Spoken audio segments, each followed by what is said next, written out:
नमस्कार दोस्तों, मैं रवीश कुमार और आज की इस लंबी लेकिन जरूरी बात में आपको एक ऐसे चुनाव की कहानी सुनाने जा रहा हूं जो सिर्फ चुनाव नहीं था बल्कि एक झटका था, एक हैरानी थी, एक सवाल था और शायद एक चेतावनी भी। बिहार के चुनाव नतीजे सामने हैं और ये नतीजे किसी हल्की फुल्की हवा की तरह नहीं आए बल्कि यह तूफान की तरह आए, वो भी अचानक, बिना किसी अंदाजे, बिना किसी एग्जिट पोल, बिना किसी चर्चे की भनक के। एनएडीए यानी बीजेपी और जेडीयू का गठबंधन ऐसी जीत लेकर आया है जिसे देखकर अच्छों के चेहरे सूख गए। तेजस्वी यादव जहां पूरे आत्मविश्वास के साथ चुनाव में उतरे थे, उनके समर्थक जहां हजारों की भीड़ में सड़कें भरा रहे थे, वहीं नतीजों में वहीं तेजस्वी कई जगह पिछड़ते दिखे और मामला सीधे सुप्रीम कोर्ट तक जा पहुंचा है। अब सवाल यह उठ रहा है कि क्या सुप्रीम कोर्ट के जज बीआर गवई इस मामले में कोई बड़ी जांच की अनुमति देंगे? क्या मोदी, अमित शाह और नीतीश कुमार के खिलाफ किसी तरह की जांच हो सकती है? और अगर हां तो कितनी दूर तक? लेकिन दोस्त, हम सब जानते हैं कि सवाल पूछना आसान होता है, जवाब मिलना मुश्किल। बिहार में इस बार जो हुआ है वह सिर्फ एक जीत नहीं है बल्कि उस राजनीतिक माहौल का आईना भी है जहां सत्ता के अभियान, पैसों के ट्रांसफर, भावनाओं का खेल और सिस्टम की ताकत मिलकर लोकतंत्र का चेहरा बदल रहे हैं। आप सोच रहे होंगे अचानक ऐसा क्या हुआ कि एनडीए को यह इतना बड़ा जनादेश मिला। 190-200 सीटें कोई मजाक नहीं है। अभी तक किसी भी एग्जिट पोल ने इस लहर को नहीं पकड़ा था। तो क्या यह लहर सचमुच थी? क्या यह लहर बनाई गई या यह लहर किसी अदृश्य शक्ति द्वारा खड़ी कर दी गई? यह सवाल आप भी पूछेंगे, मैं भी पूछूंगा और हर व्यूअर इस वीडियो को देखने के बाद मन ही मन जरूर पूछेगा। पर दोस्तों, इस जीत का सबसे बड़ा कारण एक ही है, महिलाएं। हां, आपने सही सुना, बिहार की महिलाओं ने इस बार चुनाव में ऐसी भूमिका निभाई कि पूरी राजनीति का ढांचा ही उलट गया। महिलाओं के खातों में चुनाव घोषणा के बाद एक का ट्रांसफर, वृद्धावस्था पेंशन में बढ़ोतरी, यह सब एक सामान्य सरकारी योजना के रूप में नहीं किया गया बल्कि यह मुंह चुनावी खेल का पासा हिला गया। विपक्ष में बैठे दल कहते हैं कि यह आचार संहिता का उल्लंघन है, लेकिन सरकार का कहना है कि यह तो सामान्य प्रक्रिया है। लेकिन जब नतीजे आए और महिलाओं की वोटिंग पुरुषों से 10% ज्यादा निकली तो पूरा खेल साफ हो गया। यह सिर्फ योजना नहीं थी, यह चुनाव का दिलेर दांव था। यहां एक और दिलचस्प बात होती है, जब नीतीश कुमार कहते हैं कि यह उनका आखिरी चुनाव है तो लोगों के मन को में एक सहानुभूति पैदा होती है।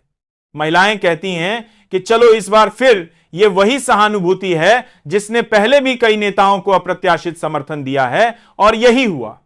अब बात आती है कांग्रेस और आरजेडी की। इन दोनों ने मिलकर महागठबंधन बनाया, लेकिन महागठबंधन का मतलब सिर्फ सीटें बांटना नहीं होता। महागठबंधन का मतलब भरोसा होता है, एकता होती है और ये चीजें इस गठबंधन में कमजोर दिखी। कांग्रेस ने 60 सीटें ले ली, लेकिन उनका स्ट्राइक रेट कमजोर रहा। कई जगह कांग्रेस और आरजेडी के बीच फ्रेंडली फाइट हुई। सोचिए, जहां विपक्ष आपस में ही भिड़ जाए वहां सत्ता पक्ष को टक्कर कैसे मिले? आप सबने चुनाव वाले दिनों में वो वीडियो देखे होंगे, रात में ईवीएम बदलते हुए, कैमरे बंद होते हुए, सुरक्षा में ढील, गाड़ियों में मशीनें ला देते लोग, और हर कोई ये पूछ रहा था कि आखिर ये हो क्या रहा है? क्या ईवीएम में गड़बड़ी की गई?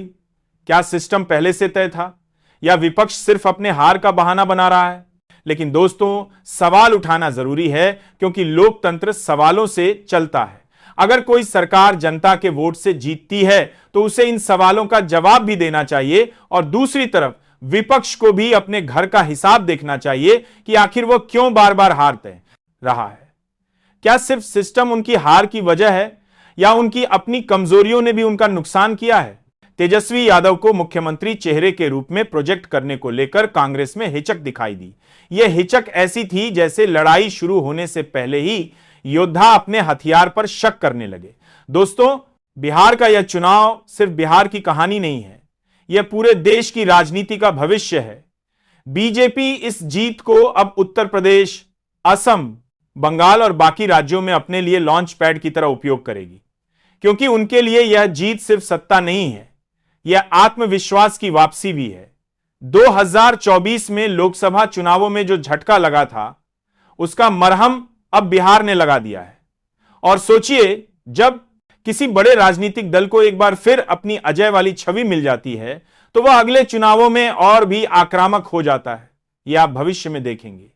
सोशल प्रोग्राम प्लस महिलाओं पर फोकस प्लस चुनावी मशीनरी, यह अब बीजेपी का नया राजनीतिक फार्मूला है। अब बात करते हैं महागठबंधन की। तेजस्वी और खेसारी को चुनाव प्रचार में जबरदस्त भीड़ मिली थी।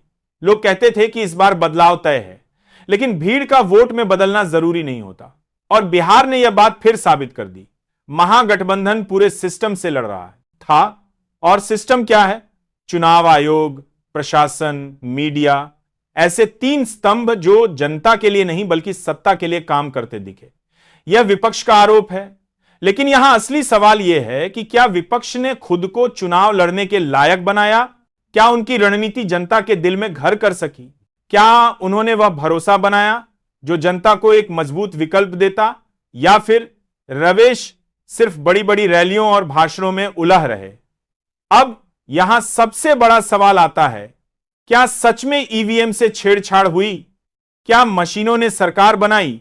अगर यह साबित होता है तो सुप्रीम कोर्ट में इस पूरे मसले से बड़ा भूचाल आ सकता है। सुप्रीम कोर्ट ने पहले भी चुनाव सुधार पर टिप्पणी की है, पर इस बार मामला और बड़ा है, क्योंकि मामला सिर्फ गड़बड़ी का नहीं है, मामला लोकतंत्र की नींव का है। आप सोचिए, अगर मशीनों की विश्वसनीयता पर सवाल उठ गया तो देश का चुनावी ढांचा कैसे चलेगा? क्या हम अगले चुनावों पर भरोसा कर पाएंगे? क्या जनता को यह यकीन रहेगा कि उनका वोट सुरक्षित है? यह मामला आने वाले महीनों में राजनीति को हिला सकता है। लेकिन दोस्तों, इस पूरे माहौल में एक बात पर जरूर सोचना चाहिए, क्या हमने राजनीति को सिर्फ योजनाओं और पैसों तक सीमित कर दिया है? क्या लोकतंत्र सिर्फ पैसे के ट्रांसफर से जीतने का खेल बन गया है? क्या हमारी सरकारें सिर्फ चुनाव के समय महिलाओं के खातों में राशि डालकर यह मान लेती हैं कि यह काम पर्याप्त है? और क्या जनता भी इसी को वास्तविक विकास मान बैठी है? यह सवाल सिर्फ बिहार का नहीं है, यह पूरे देश का सवाल है। आज बिहार में हुआ है, कल महाराष्ट्र, असम, यूपी, बंगाल, हर जगह यही होगा।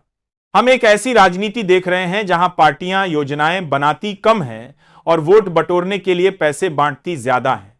लेकिन सबसे दुख की बात यह है कि इस चुनाव में बेरोजगारी, महंगाई, भ्रष्टाचार जैसे मुद्दे कहीं खो गए। लोगों के सामने पैसों का डायरेक्ट ट्रांसफर एक बड़ा राहत पैकेज जैसा लगा और एक पल के लिए सोचा जाए, क्या यह सही है? क्या यह लोकतंत्र की मजबूती है या उसकी कमजोरी? और अगर भविष्य में हर चुनाव इसी आधार पर लड़ा जाएगा तो क्या हमारे बच्चे एक मजबूत देश पाएंगे? यह सवाल आपकी जेब तक जाता है, आपके बच्चों के भविष्य तक जाता है और देश की दिशा तक जाता है।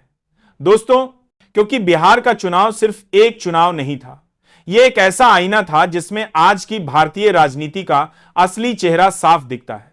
मैं अक्सर कहता हूं कि लोकतंत्र सिर्फ वोट डालने का काम नहीं है, यह नजर रखने का काम भी है। और इस चुनाव में हर नागरिक ने कुछ ना कुछ ऐसा देखा है जिस पर सवाल उठते हैं, शंकाएं उठती हैं और राजनीति अपने सबसे नंगे रूप में दिखती है। यह चुनाव बताया गया कि आज सत्ता के पास क्या क्या हथियार हैं और विपक्ष के पास क्या क्या कमजोरियां हैं।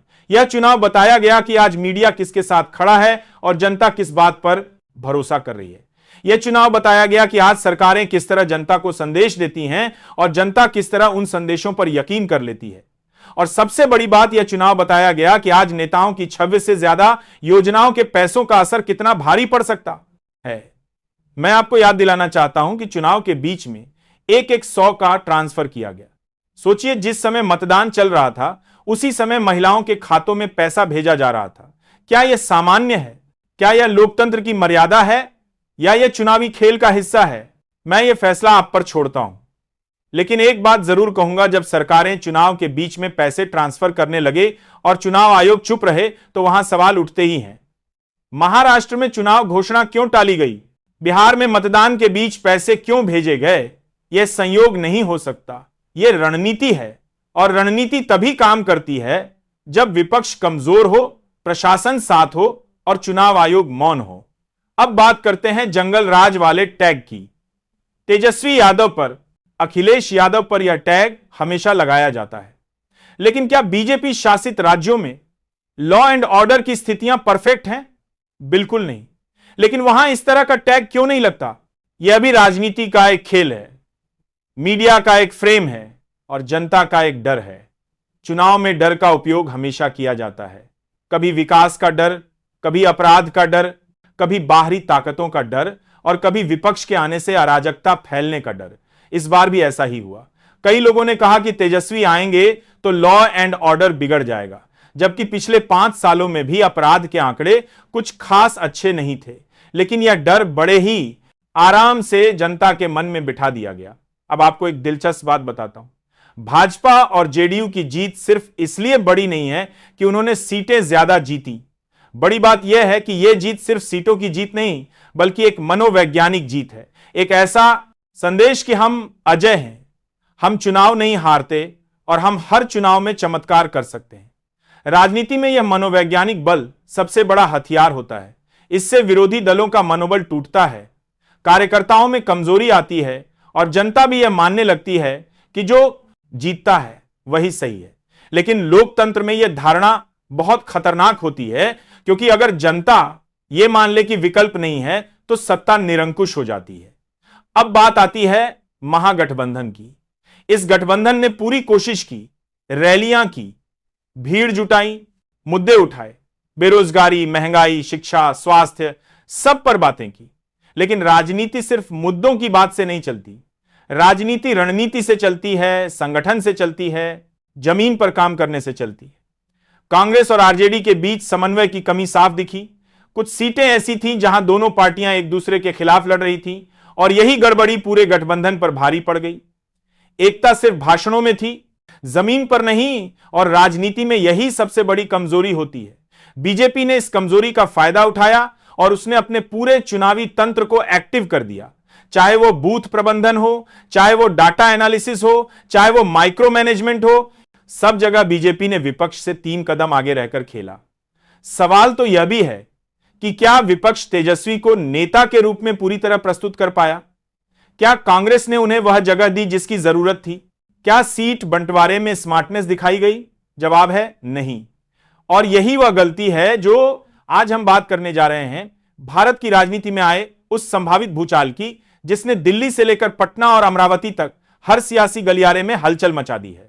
और यह पूरा मामला तब शुरू होता है जब अचानक खबर आती है कि नीतीश कुमार ने एनडीए छोड़कर कांग्रेस पार्टी ज्वाइन कर ली है, जिससे बिहार की राजनीति का पूरा समीकरण बदल जाता है। क्योंकि नीतीश कुमार का कांग्रेस में जाना सिर्फ पार्टी बदली नहीं, बल्कि बिहार में विपक्ष की सबसे बड़ी ताकत बनकर उभरने जैसा होगा, जहां कांग्रेस और आरजेडी को एक नया अनुभव और नेतृत्व मिलेगा और बीजेपी को बिहार में अपना पूरा खेल दोबारा सेट करना पड़ेगा।